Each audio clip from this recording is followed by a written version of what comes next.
자, 제28강 50일내 기출문제 이론 시험부터 해보겠습니다. 여러분 교재는 107페이지고요. 자, 1번부터 하나씩 볼까요? 발생주의 회계는 발생과 이연이 개념을 포함한다. 다시 말해서 수익 비용이 발생 예상과 이연 요거 우리 다 처리했었죠. 결산정리사항 가서 이와 관련된 개정 과목이 아닌 것. 다시 말해서 수익과 비용이 이연 및 예상에 해당되지 않는 개정 과목은 어느 것이냐 하는 말입니다. 미수수익 들어가죠. 수익이 예상이고 미지급 비용. 자, 아직 못 준 거 비용이 예상이고요. 그 다음에 요 건너뛰어 4번 선급 비용. 보험료 1년치 한꺼번에 납부했을 때 내년도 거. 그래서 이건 비용이 이연이고 선수금은 먼저 계약금 받은 하나 이거는 부채일 뿐입니다. 그래서 자, 요거는 수익 비용이 이연 및 예상에 해당되지 않는 것 선수금이 3번이 정답이 되겠습니다. 자, 요건 난이도가 뭐 쉬운 문제고요. 그다음 2번 문제 조금 어려운 게 나왔습니다. 여러분들 교재에도 이게 나와 있지만 다음 중 역사적 원가주의와 가장 관련성이 적은 것. 이러면 요 역사적 원가주의가 뭔지 모르면 요걸 모르면 이 뭐 보기를 읽어도 무슨 말인지 알 수가 없겠죠. 그래서 자, 여러분들 교재에 있는 내용입니다. 이거 몇 쪽에 있는지 제가 거기 보면 역사적 원가주의, 현행 원가, 공정가액 해서 역사적 원가주의는 신뢰성을 바탕으로 하고 요거는 목적 적합성을 바탕으로 하는데 요거 여러분들 지난번에도 한번 설명했던 사항이지만 다시 한번 말씀드리겠습니다. 역사적 원가주의 하는 거는 현금주의를 바탕으로 합니다. 근데 요 현행 원가 요거는 발생주의. 우리가 쓰고 있는 거는 요겁니다. 요거. 현재 우리가 쓰고 있는 기업회계 기준 전부 다 요 현행 원가, 공정가액 중심으로 가고 그다음 발생주의, 수익비용 이연 및 예상. 그다음에 여기 밑에 나왔죠. 수익비용 이연 및 예상 회계 처리한다. 그리고 진행 기준으로 한다. 그리고 또 하나. 이 공정가액을 한다는 것 대표적인 것들이 재고자산이라든가 또는 재고자산 평가 손익 처리하잖아요. 그 다음에 대표적인 게 단기매매증권, 유가증권 포괄적으로 유가증권에 대해서 평가를 반드시 들어갑니다. 그래서 유가증권 하면 단기매매증권, 매도가능증권, 그 다음에 또 만기보유증권 이러한 것들에 대해서 시가로 환산을 해서 그 손익도 결산 시에 따져서 이 수익은 원래 거다 아니다. 이걸 다 따지는 게 요게 우리가 쓰고 있는 회계는 지금 이거고요. 요거는 이제 뭐라고 해야 되나? 좀 원론적으로 갔을 때 원래 현금 들어온 거 중심으로 가자. 돈 중심으로 가자. 그 다음에 수익 비용 이연 및 예상 회계 처리 안 함. 돈 나갔으면 그걸로 끝. 돈 들어왔으면 그걸로 끝. 그래서 모든 거는 현금 기준으로. 그리고 수익 인식은 완성 기준입니다. 돈 들어왔으면 그걸로 다 종결된 걸로. 이거는 진행 기준으로. 복잡하기는 이게 복잡하죠. 복잡한데 이거 깔끔한 것 같은데 근데 어떤 회계 주주들한테 어떤 회계의 목적을 설명하는 데 있어서 내년도 수익 비용도 원래 돈 들어왔으면 그걸로 끝 해버리는 거는 그 목적 적합성에 요거는 위배가 되는 사항이고 그래서 현금 중심으로 가서 완성 기준으로 가고 요거는 진행 기준으로 가고 자 이런 차이점들이 있습니다. 회계 정보의 목적 적합성과 그냥 역사적 원가주의는 요거는 관련성이 적은 것 그랬습니다. 요걸로 가게 되면 회계 정보의 목적 적합성 자 목적 적합성은 요거죠 이거 신뢰성은 현금주의 방식이고 두 가지 다 높일 수 있다 그렇게는 안 돼요. 둘 중에 하나 선택을 해야 됩니다. 자, 예를 들어서 그래서 목적 적합성이 조금 올라가면 근데 신뢰성은 떨어지죠. 예를 들어서 수익 비용이 이연 및 예상 우리 발생주의로 하겠다 하면 현금주의를 무시하는 게 되는 거고 현금주의를 하면 발생주의가 무시가 되고 그래서 요 밑에 보면 상충관계에서 충돌이 생기는 거 한 두 가지를 이렇게 놨습니다. 수익 인식과 관련하여 완성 기준, 요 발생주의, 현금주의가 완성 기준이에요. 적용하면 신뢰성, 요거는 향상되나 목적 적합성, 발생주의 원칙, 진행 기준에는 저하될 수 있다. 반대로 요걸로 하면 목적 적합성은 향상되나 신뢰성은 떨어지고. 그 남자들 와이프와 시어머니가 싸울 때 중간에 어느 한쪽 편들면 한쪽은 섭섭하다고 그러죠.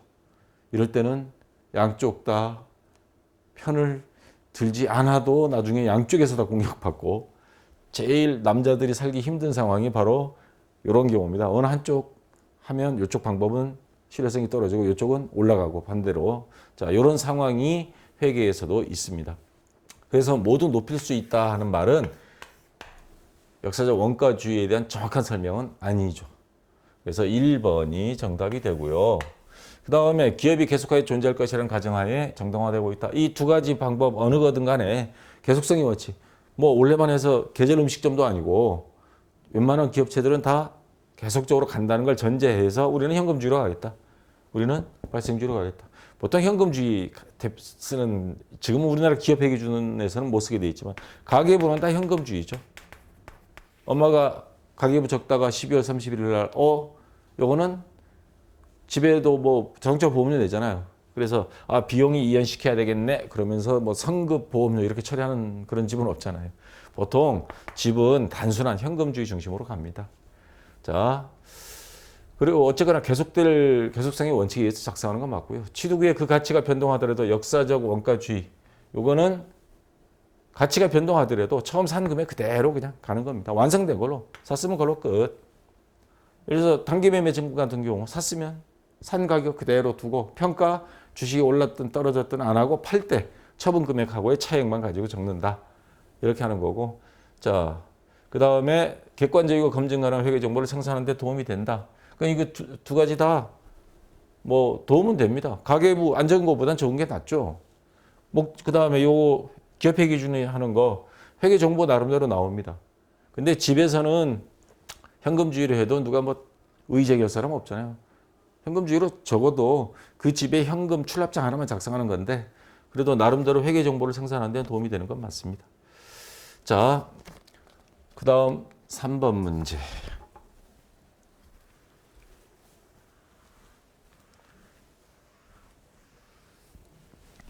볼까요? 주식회사 서울은 유형자산 처분에 따른 미수금.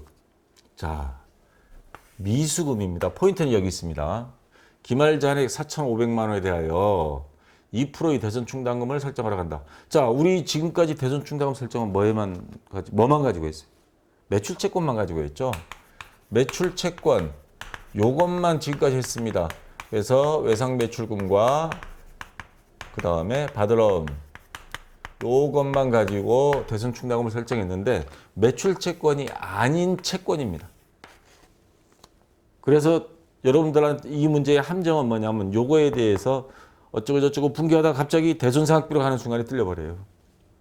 매출 채권은 대손상각비 하지만 매출 채권이 아닌 건 기타를 붙입니다. 앞에. 기타의 대손상각비. 요거 조심해야 됩니다. 이게 핵심이에요. 자, 그래서 기초 대손 충당금 40만 원이 있었고 단기 중 32만 원이 대손이 발생되었다면 그러면 기초에 40만 원 대손 충당금 설정해 놓은 게 있었는데 요거에 대한 대손 충당금입니다. 32만 원 대손이 발생했으면 요거 썼겠죠. 그럼 얼마 남았어? 8만 원 남았습니다. 자, 발생되었다면 보충법에 의하여 기말 대손 충당금 설정 분계로 오른 거 우선 금액부터 찾아야 됩니다. 4,500만 원에 대해서 2%면 얼마예요? 90만 원? 맞죠? 90만 원에서 보충법을 하라 그랬어요. 아까 남은 게 8만 원 있다 그랬죠? 그럼 90만 원에서 8만 원을 뺍니다. 그러면 82만 원만 대손 충당금 설정하는데 분계는 기타의 대손상각비 82만 원, 대변의 대손 충당금 82만 원. 그래서 2번이 정답이 되겠고요. 여기서 함정은 아까 매출 채권이 아닌 그냥 채권이라는 거. 이런 것들은 그냥 채권은 기타의 앞에 붙여서 기타의 대손상각비. 요거 조심해야 됩니다. 자, 됐고요. 그 다음 4번 문제입니다.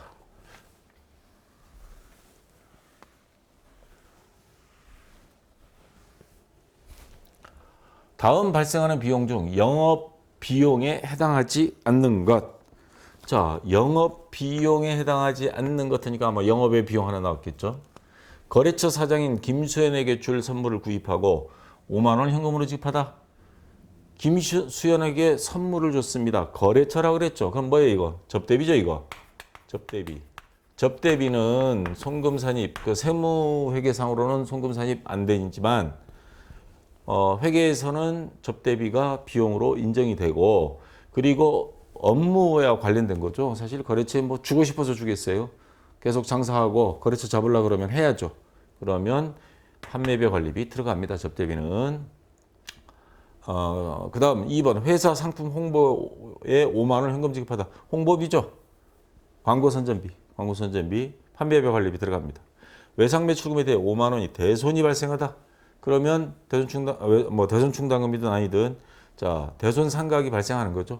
뭐 대손 충당금 있을 때는 뭐 그걸로 하더라도 어쨌거나 대손 상각비를 놓고 봤을 때는 정상적인 영업 비용입니다. 4번 회사에서 국제구호단체에 현금 5만 원을 기부하다. 이거 기부금이죠. 기부금은 영업과는 무관한 겁니다. 뭐 회사에서 이런 일 많이 하면 좋은 거죠. 근데 영업과는 무관한 거라서 영업 외 비용으로 합니다. 그래서 영업 비용에 해당하지 않는 건 4번이 정답 되겠습니다. 자, 그다음 5번 문제. 이거 자주 나오는 문제죠. 그렇게 어려운 건 아닌데 우리가 하차하는 순간에 생각을 거꾸로 할 수가 있으니까 조심해야 되는 문제입니다. 기초 재고와 기말 재고가 동일하다는 가정하에 물가가 상승하고 있다면 다음 중 어떤 재고 평가 방법이 가장 높은 당기순이익과 가장 높은 매출원가를 기록하게 되는가? 자, 요거 제가 옛날에 한번 그래프로 이야기했죠. 요게 이렇게 간다 그랬죠. 요게 시간이 지날수록 일자 가격이고, 자, 시간이 지날수록 처음에 요 금액에 샀는데 그 다음에 요 금액에 사고 이렇게 오르는 상황입니다. 근데 물가 계속 상승하고 있다 그랬으니까 가격이 계속 오르고, 자, 시간이 지날수록 그래서 이렇게 샀는데 어떤 재고 평가 방법이 가장 높은 순이익과 가장 높은 매출원가를 기록하게 되는가? 자, 우리가 매출 총이익하면 순매출액 마이너스 매출원가죠. 매출 총이익이 많을수록 당기순이익은 많아지니까 순매출액은 일정하다. 그럼 매출원가가 적게 나오면 당기순이익은 많아지겠죠. 매출 총이익은 결국엔 당기순이익으로 이어지니까.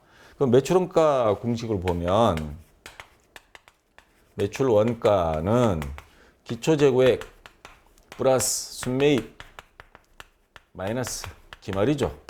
기말재고액. 기말재고액이 많은 게 매출원가가 많아질까 적어질까를 생각해야 됩니다. 자, 기초재고와 기말재고가 동일하다 그랬습니다. 수량은 똑같아요. 요거 수량은 똑같아. 순매입액도 뭐 정해진 거라 치고, 그러면 기말이 많아지면 매출원가는 적어지죠. 매출원가가 적으면 매출총이익은 올라갑니다. 왜냐하면 이게 적게 빼지니까. 이거 이해하시겠어요? 자, 반대 상황. 기말 상품 재고액이 적어지면 요 금액은 일정하다고 했을 때 요게 적어지면 매출원가는 많아지죠. 매출원가가 많아지면 순매출액에서 많이 빼버리니까 매출총이익은 적어지고 당기순이익이 적어집니다. 그러면 가장 순이익이 높은 걸 하려면 기말 재고액이 높으면 높을수록 좋습니다. 그러면 기말 재고 요게 10원짜리고 요게 20원짜리예요. 그러면 요게 15원이고 가운데. 그러면 요걸로 적어주는 게 유리한 거죠. 그래서 자, 요 20원이 되려면 나중에 들어온 건 놔둬야 돼요. 먼저 들어온 거 요거 먼저 팔고, 얘도 팔고 얘네 먼저 제거해버리고 얘를 남겨놓으면 기말 재고액이 많아지면 매출원가는 적어지고, 매출원가 적어지면 매출총이익은 많아지고. 자, 그래서 먼저 들어온 거 먼저 보내는 방법, 이익이 많아지려면, 순이익이 가장 많아지려면 선입선출법입니다. 반대로 매출원가가 요게 많아지려면 요게 기말재고액이 적어지면 요 금액이 일정하다, 똑같다. 그러면 얘를 적게 하면 됩니다. 그럴 때는 얘 10원짜리를 놔두고 20원짜리, 15원짜리 먼저 팔아 치워버리면 되는 거예요. 이거는 후입선출법이죠. 나중에 들어온 걸 먼저 팔아버리는 방법. 가장 높은 매출원가는 후입선출법으로 하면 되는 겁니다. 여러분들 요게 한번 그래도 이해 안 되시면 금액을 대입해 보세요. 똑같은 금액을 놓고 요것만 바꿨을 때 매출원가가 어떻게 변동이 되고 금액 대입해 보면 나올 겁니다. 한 10원, 20원 한번 대입해서 한번 해보세요. 그래서 정답은 1번이 되겠습니다. 자, 그 다음 6번 문제.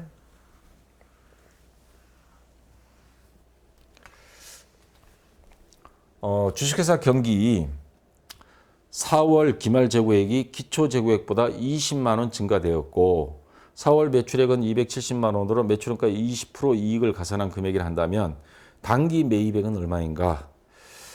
자, 요거 여러분들 질문 몇 번 들어왔었어요. 특히 여기에서 어려워합니다. 이 금액을 못 구하는데 고개를 갸우뚱하시는 분들이 여럿 있더라고요.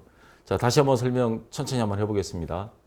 지금 매입액을 구하라 그랬습니다. 기말재고, 기초재고액, 기말재고액은 기초재고보다 20만 원 증가되었고, 예를 들어서 기초재고액 제로, 그럼 기말재고액은 이것보다 20만 원 많다 그랬으니까 이게 기말되는 거예요. 4월 매출액은 270만 원, 매출원가 20% 이익을 가산한 금액이라면 단기 매입액은, 그럼 매출원가 공식 한번 구해볼까요? 매출 요 밑에다 하겠습니다. 자, 매출 원가는 기초재고액, 재고액, 자 이게 0원 아까 플러스 순매입, 요게 우리가 구할 거죠. 요거 X 마이너스 기말재고액, 기말재고액은 지금 20만 원이라고 그랬습니다. 자, 기초가 제로라고 가정했을 때 기초보다 기말이 20만 원 많다 그랬으니까 기말재고액은 이렇게 20만 원. 그러면 이제 구할 거는 요건데, 근데 요것도 모르고 매출원가도 몰라요. 매출원가를 Y라 보겠습니다. 그러면 매출원가에 대한 단서는 여기 있습니다. 4월 매출액은 270만 원이에요. 이 원가는 이 270만 원은 매출원가의 20% 이익을 더한 금액이다. 그러면 요거를 찾을 수 있는 단서가 되는 겁니다. 그래서 제가 앞에서 설명할 때는 그러면 매출원가 20% 이익 더한 금액이 270만 원이니까 그럼 매출원가는 270만 원 나누기 1.2 이러니까 이제 그거를 이해를 못 하시겠다는 거더라고요. 자, 그러면 여기에서 매출원가를 한번 구해 보겠습니다. 예를 들어 한번 해볼게요. 만약에 매출원가가 100원이다. 여기에 20% 이익을 더하면 그러면 100원에 곱하기 0.2 그러면 이거 얼마예요? 20원이죠. 금액이 120원이 나옵니다. 이게 매출액 가정을 했습니다. 자, 거꾸로 한번 이거 보겠습니다. 자, 요 금액이 나오려면 자, 요거 밑으로 달아서 다시 설명할게요. 100원에 대해서 곱하기 1.2 여러분 계산기 한번 눌러보세요. 그럼 120원 나옵니다. 왜냐하면 요 100원 요거 1 플러스 그 다음에 100원에 대한 20% 곱하기 요거 곱하고 자 반대로 했을 때 120원 나누기 1.2 하면 요거의 반대니까 이거는 100원 나옵니다. 그래서 여러분들 원가에다가 20% 이익을 더한 금액하면 100원 곱하기 1.2 하면 이렇게 공식이 이렇게 초등학교 나오나 이런 공식. 그 다음에 반대로 나눠버리면 다시 원래 금액이 원래 값이 나옵니다.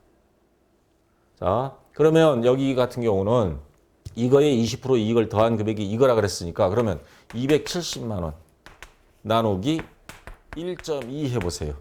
그러면 금액이 나올 겁니다. 이게 얼마 나오죠? 270만 원 나누기 1.2. 계산기 한번 눌러볼까요? 여기 계산기. 270만 원 나누기 1.2는 225만 원 나와요.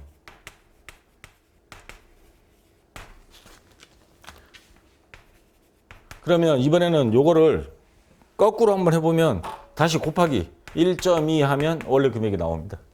270만 원 나와요. 그래서 요 270만 원, 매출액 270만 원은 매출원가의 20% 이익을 더한 금액이다 하면 자, 225만 원 곱하기 1.2. 요거를 풀었으면요. 225만 원 플러스 225만 원에 곱하기 0.2 한 금액이 270만 원이란 요렇게 풀어지는 겁니다. 원래 금액에 225만 원에 0.2를 더한 금액. 그래서 요거를 약식으로 하면 자, 225만 원 곱하기 1.2. 요게 하면 270만 원 이런 식으로 계산이 나오는 겁니다. 반대로 하면 나누기 해버리면 원래 매출원가 금액이 나오고요.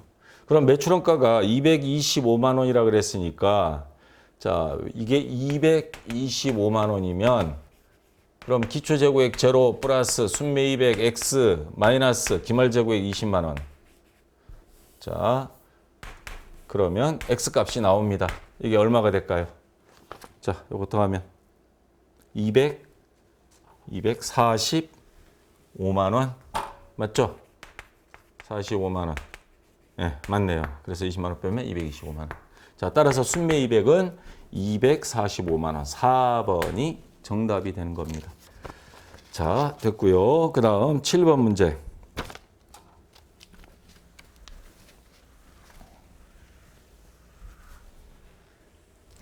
다음 중 이익잉여금 항목에 해당하지 않는 것. 그러면 자본잉여금을 아마 찾으라고 하는 것 같아요. 자, 여기 제가 이익잉여금 캡처 받아놨습니다. 딱 보세요. 그냥 봐도 딱 나오죠. 이익잉여금은 순수한 영업활동에 관련된 이익 적립해 놓은 거. 자본잉여금은 한마디로 말하면 자본, 주식과 관련, 자기네 자본과 관련해서 생긴 이익. 자, 여기 뭐 답은 딱 보여요. 주식발행 초과금. 주식을 좀 웃돈 받아서 팔았다는 거고, 이익여금에 보면 뭐 이익준비금, 그 다음에 뭐 임의적립금, 미처분 이익여금은 요 밑에 쭉 내려가야 됩니다. 그 다음에 자본잉여금에 가보면 주식발행 초과금, 감자차익, 자기주식 처분이 주식과 관련된 겁니다. 자기네. 이런 것들은 자본잉여금입니다. 그래서 이거는 간단하게 그냥 3번. 만약에 좀 애매하다 하면 개정과목 및 적용 등록 가서 한번 후딱 보세요. 그러면 답은 보입니다. 자, 8번. 다음 중 수익적 지출을 회계 처리할 것으로 가장 타당한 것. 수익적 지출, 자본적 지출의 기준 아시죠? 수익적 지출은 한마디로 원상복구. 자본적 지출은 가치의 향상, 내용연수 연장 이런 것들. 자, 냉난방 설치로 인한 비용, 냉난방기 비싸죠 요즘. 건물 이렇게 하게 되면 이런 경우는 자본적 지출로 보고요. 파손된 유리 원상 회복으로 인한 교체 비용, 가치 증대, 내용연수 연장 뭐 그런 게 아니죠. 자, 이게 수익적 지출을 해야 될 거. 2번이 정답이고, 사용 용도를 변경. 그럼 비용이 많이 들어가겠죠. 뭐 공장으로 쓰던 거를 뭐 사무실로 전환한다든가, 증설 확장을 위한 비용, 건물 한 층 올린다거나 그런 건 자본적 지출입니다. 자, 자산 증가로 보고요. 2번이 정답 되겠고, 자, 그 다음 9번 문제. 주식회사 흥룡상사는 거래처와 제품 판매 계약을 체결하면서 계약금 명목으로 수령한 200만 원에 대하여 이를 수령한 시점에서 미리 제품 매출로 회계 처리하였다. 이러한 회계 처리로 인한 효과로 가장 올바른 것. 원래는 차변에 뭐 현금 받았다 하면 차변에 현금 200만 원, 그리고 대변에 원래는 계약금으로 받았으니까 부채의 증가인 선수금이죠, 이거. 이렇게 적어야 되는데 요 선수금을 뭘로 적었다는 거예요? 제품 매출로 적었다는 거예요. 자, 이렇게 했을 때 자산부채 자본 수익 비용 증가 감소 한번 볼까요? 이렇게 적으면 요 선수금은 이게 부채의 증가입니다. 부채 증가해야 되는데 부채의 증가를 안 적어버린 게 되는 거고, 제품 매출로 적었다는 건 이건 수익이 발생이죠. 그러니까 수익 발생은 적지 말아야 되는데 이렇게 적어버렸다는 거죠. 자, 그럼 볼까요? 자, 수익은 과대 계상됐고, 수익은 과대가 됐고, 부채는 과소 적었다는 겁니다. 적어야 될 건데 안 적었으니까. 그래서 비용 과대 계상에 비용 나와 있지도 않고요. 자산, 자본 아무 상관없고요. 부채가 과소. 이렇게 부채를 적어야 되는데 안 적고 엉뚱한 수익 발생을 적은 겁니다. 그래서 수익이 과대 또는 부채의 과소 찾아서 자, 수익이 과대는 없고 부채의 과소 계상. 요게 가장 올바르게 회계 처리한 겁니다. 자, 잘못된 거고요. 그다음 10번 문제. 자, 이제 원가 회계로 넘어갑니다.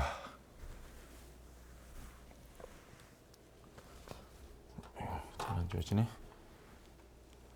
자, 다음 중 제조 원가 명세서에 대한 설명 중 틀린 것. 제조 원가 명세서 후딱 들어가세요. 딱 들어가면 이게 다 보여요. 제조 원가 명세서를 통해 단기 원재료 매입액을 파악할 수 있다. 제조 원가 명세서 제가 이제 화면 띄워놨습니다. 이거 딱 봤더니 원재료 매입액 여기 딱 있어요. 왜냐, 요걸 원재료 비를 구하려고 하니까. 제조 원가 명세서가 뭐예요? 재료비, 노무비, 경비, 제조관제비 투입해서 얼마 완성이 됐다. 그거 찾아내는 거잖아요. 그래서 단기 원재료 매입액 여기 있습니다. 이건 맞고요. 틀린 거 찾으라 그랬으니까. 제조 원가 명세서를 통해 단기 총 제조 비용을 파악할 수 있다. 여기 밑으로 쭉 내려오다 보면 단기 총 제조 비용 나옵니다. 그거 만들려고, 그걸 알아내려고 만든 장부니까. 이것도 맞아요. 제조 원가 명세서를 통해 단기 매출 원가는 파악할 수 없습니다. 이거는 제품 계정에 가야 돼요. 제품 계정에 가야 팔린 상품의 원가를 구할 수 있는 거고, 제조 원가 명세서를 통해 기말 제공품, 여기 기말 제공품 재고액 여기 나와요. 여기 이거 맞나? 예, 6억 2,400 6억 2,401만 6,710원 있네. 자, 기말 제공품 원가를 파악할 수 있다. 이거 맞아요. 그래서 3번이 틀렸습니다. 3번이 정답입니다. 자, 그 다음 11번 문제 넘어가라. 자, 요거 지난번 53회인가 50에 나왔었죠. 다음 중 기본 원가를 구성하는 것으로 맞는 것. 기본 원가. 회사에 들어가는 제품을 만들 때 가장 많이 들어가는 게 뭐냐. 직접 재료비하고 밑에 있네요. 직접 재료비하고 직접 노비. 인건비 때문에 살겠느니 못 살겠느니 그러죠. 요즘 말 많은 게 최저임금 올려라. 미국, 일본 경제 수준을 감안해도 우리나라가 좀 너무 낮아서 이번에 좀 올리자. 그랬더니 기업은 또 올리면 안 된다. 자, 이런 말들도 많은데 어쨌거나 재료비와 직접 재료비와 직접 농업비가 가장 큰 비용이고 가장 기본적인 겁니다. 그래서 기본 원가. 자, 이렇게. 자, 1번이 정답이 되겠습니다. 그 다음 12번 문제. 자, 이거 계산 문제 조금 생각해야 되는 문제가 나왔어요. 다음 이 자료에 의하여 매출원가를 계산하면 얼마인가? 그럼 매출원가는 제품 계정이 있어야 돼요. 그러면 계산 과목이 이게 자, 이렇게 해서 이게 제품 계정. 여기서 매출원가를 알 수 있는 거거든요. 그래서 월초 제품 재고액, 월초 제품. 그다음에 여기 단기 완성품 제조 원가. 원가가 여기 와야 되고요. 그다음에 기말 제품 재고액, 월말이죠, 월말. 여기 월초에 있으니까 월말 제품 재고액. 제품 재고. 여기 오고요. 그다음에 그러면 여기는 매출 원가입니다. 자, 요걸 구해야 되고, 그 다음에 또 여기 보니까 제공품이 있습니다. 요거 제조지시서 1번, 2번, 3번이 이렇게 나와 있어요. 자, 월초 제품 재고액은 5만 원이라 그랬습니다. 요거 5만 원이에요. 월말 제품 재고액은 4만 원이라 그랬습니다. 그러면 이제 요 완성품 원가만 알면 돼요. 근데 완성품 원가는 따로 없고 여기 이런 말이 있습니다. 제조지시서 1번, 제조지시서 2번, 그 다음 제조지시서 3번. 이거는 뭐냐면 제공품 계정에서 단기 총 제조 비용이에요. 총 제조 비용. 제품 만드는 데 들어간 모든 거. 그래서 물론 여기에 월초도 있고 월말 제공품도 있겠지만 어쨌거나 들어간 게 전체가 제조지시서 1, 2, 3가 뭐 5만 2천 원, 7만 원, 5만 원 이렇게 있습니다. 근데 이 중에서 제조지시서 3번은 미완성이라고 그랬습니다. 3번은 미완성이다 하는 거는 전체 금액에서 요 3번 금액 5번은 미완성이라고 그랬고, 그러면 완성된 거는 52,000원과 7만 원은 완성됐다는 말이죠. 그럼 두 개 완성품 제조 원가입니다. 두 개 더하면 52,000원, 7만 원 더하면 12만 2천 원. 단기 완성품 제조 원가는 12만 2천 원이 되는 겁니다. 그럼 합계하면 17만 2천 원. 자, 17만 2천 원에서 4만 원을 빼면 매출 원가는 13만 2천 원이 나오는 거죠. 13만 2천 원, 3번이 정답이 되겠습니다. 여기서 여러분들이 주의 깊게 봐야 될 거는 단기 총제조 비용은 요 세 가지인데 이 중에서 3번은 미완성이다. 그러면 이건 월말 제곱비나 소리죠. 그럼 완성된 거는 요거다. 두 개 더한 거. 요거 두 개가 힌트입니다. 그래서 그걸 여기다 대입하면 제품 계정 그려서 딱 하면 계산이 금방 나옵니다. 자, 3번이 정답이 되고요. 그 다음 13번 문제. 자, 요거는 자주 나오죠. 지난 회에도 나왔고. 그래서 제가 한번 정리를 해드렸는데, 자, 또 나왔으니까 한번 볼까요? 요거 한번 봅시다. 자, 보조 부문비 배부 방법 세 가지가 있다고 그랬죠. 직접 배부법, 상호 배부법, 단계 배부법. 서로 비교하는 설명으로 가장 옳지 않은 것. 옳지 않은 것. 제가 지난번에 설명할 때 요거는 보조 부문에 있는 전력 부문을 일로 보내고 수선 부문으로, 수선 부문에서 다시 이쪽으로 보내고 하는 방식. 자, 이런 거를 단계 배부법이라고 그랬습니다. 그 다음 이거보다 더 복잡한 건 수선 부문을 전력과 여기 다 주고, 그 다음 전력도 다시 수선에 다 주고, 보조 부문끼리도 상호 주는 거. 이런 건 상호 배부법. 제일 번거롭고 복잡한 방법은 상호 배부법이 제일 복잡하다 그랬습니다. 시간도 제일 많이 걸려요. 대신에 제일 정확합니다.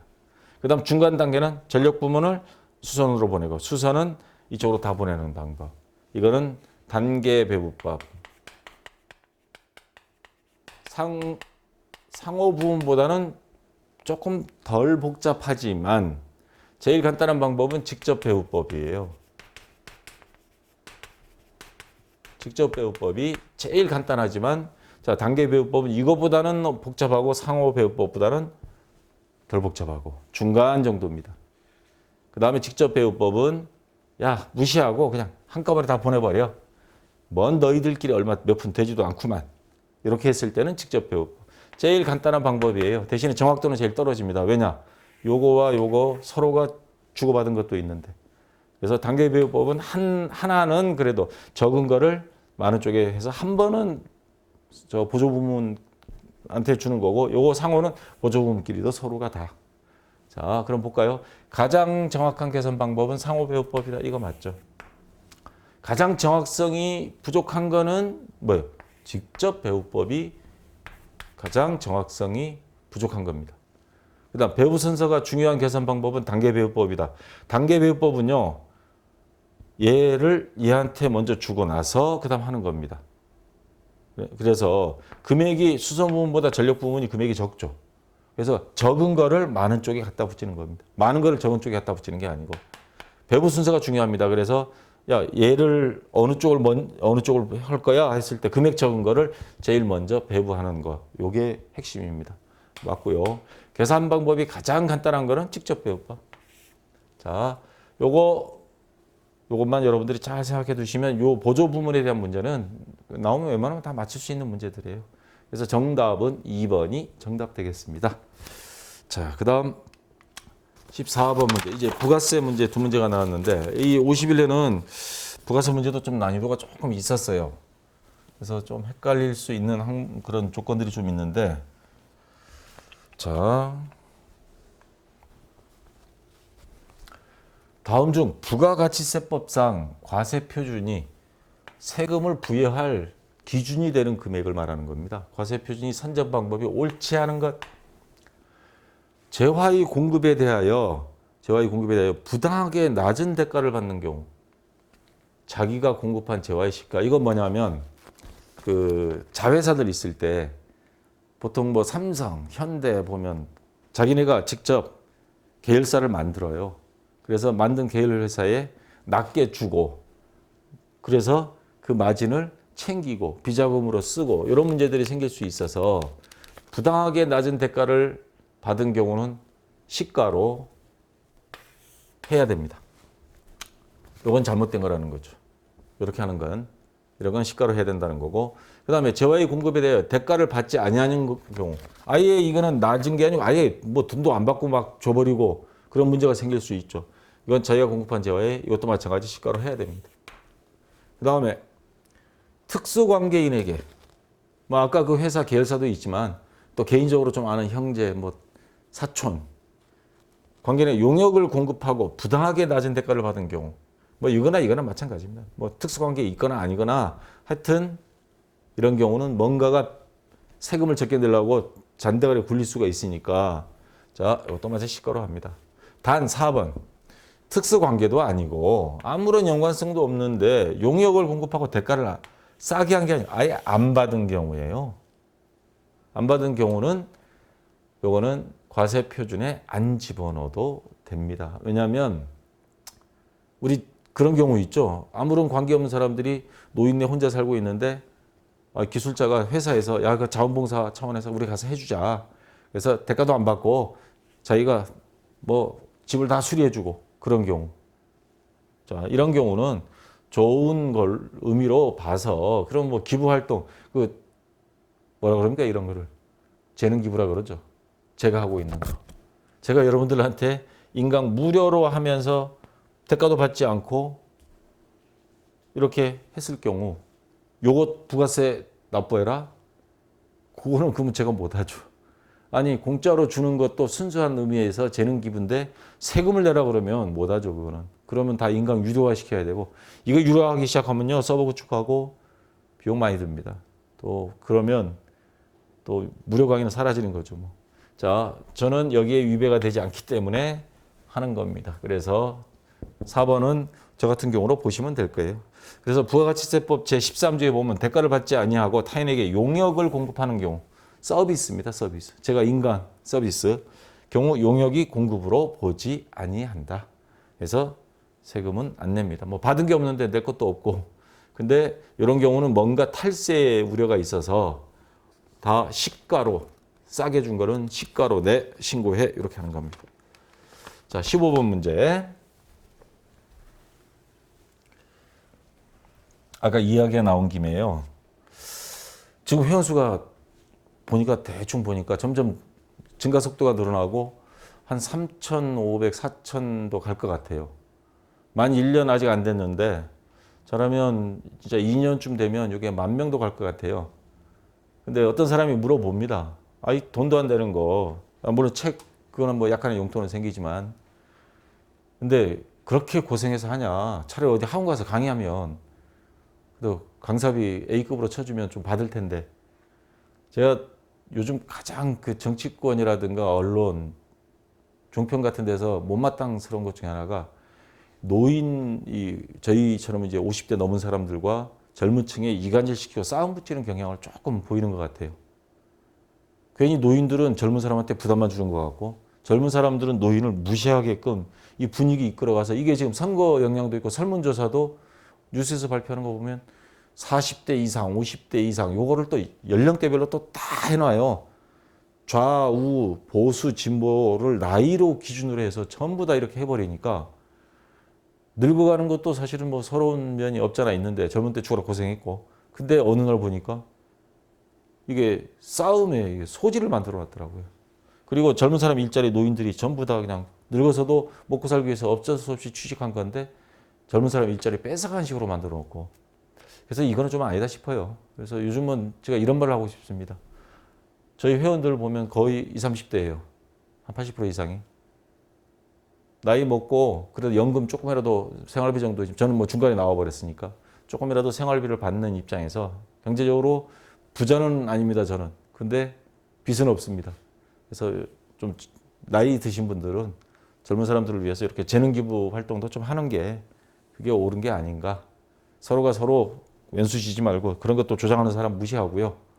저도 이제 100% 주고 또 젊은 사람들은 또 클 수 있도록 기회도 줘야죠. 뭐 인강 요즘 너무 비싸가지고 이렇게 저 같은 사람들이 좀 많이 깔리고 그렇게 했으면 좋겠습니다. 자, 15번. 다음 중 세금계산서 발급 의무가 면제되는 면제입니다. 경우에 해당되지 않는 것. 이게 저는 참 뭐 문제가 틀린 건 없어요. 맞는데 여러분들 요걸 봐야 됩니다. 요거 지금 보일지 모르겠는데 세금계산서를 발급하지 않아도 되는 그 부가세 법령이 있습니다. 이제 57조가 있는데 이런 사람들은 세금계산서 발급하지 않아도 좋다. 이걸 참 그렇다고 이걸 외울 수는 없어요.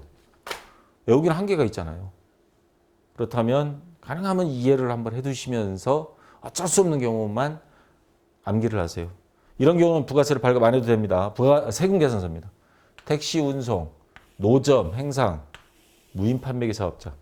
근데 노점이나 행상은 사업자 등록증을 안 내는 거니까 사실은 이거는 법 외에 있는 거고. 근데 요즘도 노점 같은 경우 보면 구청에서 허가한 경우도 있긴 있습니다만 무인 판매기 사업자 같은 경우 세금계산서 발행해 줄 수가 없잖아요. 사람 얼굴을 안 보고 판매하는 건데. 택시기사 세금계산서 택시 안에서 무슨 노트북 갖다 놓고 이거 할 수는 없죠. 계산서를 물론 카드로 해서 끊는 경우는 있는데 대부분 강제는 하지 않고 있습니다. 이런 사람들은 업종상 면제해 주는 거고요. 소매업 또는 미용, 목욕, 유사 서비스업을 하는 경우 자가 공급하는 재화 또는 용역은 세금계산서를 발급 안 해도 예외사항으로 봐주고 있습니다. 그 다음 전력이나 도시가스 실제 공급받는 소비자가 부가세법상 사업자가 아닌 경우에는 공급받는 명의자의 세금계산서 발급 의무 면제. 그 여러분들 지금 우리나라 전기세나 수도세는 좀 싸잖아요. 도시가스 같은 경우. 뭐 적자만 안 나면 다행이라 국가에서 이제 운영을 하다 보니까. 근데 이것도 세금계산서 발행은 하는데 개인한테는 발급 의무는 없습니다. 기업체에 들어가는 거는 이건 금액이 많이 나오니까. 근데 우리나라 업체, 중소기업 같은 경우는 좀 그렇다 치고 대기업들은 좀 전기세를 좀 잘 받아야 되는데. 자, 자가 공급, 타 사업장의 판매 목적 반출하지 않고 우리가 스스로가 원재료 사는 거 제품 안 만들고 우리가 쓰는 경우도 있잖아요. 소모품으로. 개인적인 공급, 사업상 증여, 폐 없이 잔존 재화에 해당하는 재화. 자, 잔존 요거 어느 분이 이번에 질문 올렸었는데 폐업 때까지 잔존 재화는 세금계산서 발행해야 되는데 폐업한 다음에는 발행하면 안 됩니다. 그 업체는 그날부로 폐업 신고서 제출한 다음 날부터는 세금계산서 발행할 수는 없어요. 그러면 어떻게 하느냐? 그거 잔존 재화에 대해서는 시가로 합니다. 시가로 해서 영수증 발행해서 나중에 소득세 신고할 때 이거 다 해야 됩니다. 그러니까 세금계산서는 발행을 안 할 때 이익까지 붙여서 판매할 수가 있거든요. 잔존 재화도. 물론 미치고 팔았을 경우는 어쩔 수 없지만 이익까지 붙여서 팔았을 경우는 시가로 하고 그리고 영수증은 발행해야 될 의무가 있습니다. 자, 세금계산서 발행 안 해도 되고요. 그 다음 제가 건너뛰어서 이제 수출하는 재화. 근데 수출하게 되면 해외로 직접 수출, 직수출인 경우에 해당하는 겁니다. 이런 경우는 외국 사람한테 세금계산서 보낸다고 뭐 그 사람이 그거 신고하겠어요? 근데 내국 중개업체를 통해서 수출하는 경우 있죠. 그러면 내국 신용장이 나옵니다. 또는 구매확인서에 의하여 공급하는 재화는 세금계산서 발행한다. 왜? 그 수출 대행해 주는 업체가 그 업체는 국내 업체이기 때문에 세금계산서를 주고 세금계산서를 신고해야 되고 세금계산서 발행해야 됩니다. 이거는. 부동산 임대 용역 중 간주 임대료. 부동산도 세금계산서 달라고 그러면 주는데 임대할 때. 간주 임대료는 뭐냐면요. 전세금 받았을 때 서로가 돈 주고 받은 건 없잖아요. 전세금 돌려줄 거기 때문에. 근데 그걸 은행 이자로 환산했을 때 당신은 월세를 얼마 받은 거와 마찬가지야. 그걸 간주 임대료라고 그럽니다. 근데 그 간주 임대료는 세금계산서를 발급할 의무는 없다 이 말입니다. 자, 이런 거 한 두 번, 세 번 잘 읽어보면 요래서 이거는 세금계산서 발행 못 하겠다. 수출하는 거는 외국 업체라서 안 되고. 간주 임대료 이거 은행 이자 환산해서 하는 거 은행 이자가 뭐 항상 고정돼 있나요? 그렇다고 국세청에서 몇 프로로 해? 이렇게 할 수는 없으니까. 그 다음에 택시, 노점, 무인 자판기, 뭐 미용실, 목욕탕 다 개인들을 상대로 하는 업종들입니다. 이거 개인들. 이런 경우는 세금계산서 발급 의무가 면제되는 경우가 되겠다. 근데 해당되지 않는 게 지금 이 중에 하나 있습니다. 거꾸로 가볼까요? 택시 운송 이거 면제 가능하다 그랬죠. 부동산 임대 용역 중 간주 임대료 이건 아니다 이거죠. 월세는 해당이 됩니다. 판매 목적 타 사업장 반출을 제외한 간주 공고 우리 내부에서 쓴 거 그거는 생배산서 발급 대상이 아니죠. 이거는 내부에서 쓴 거니까. 내국 신용장 또는 구매 확인서에 의하여 공급하는 저 내국 국내 업체에 줘가지고 거기서 수출 대행해 주는 경우 이런 건 생배산서 발행해야 됩니다. 그래서 1번은 자 면제 대상이 아니고 생배산서 발급 의무가 있다. 그래서 1번이 정답 되겠습니다. 자 50일내 이론까지 끝났고요. 이제 여러분들 50일내 요 파일 실행 파일 설치하셔가지고 잠깐 커피 타임 한 다음에 다음 실무 시험 이제 다 하도록 하겠습니다. 자 수고했습니다.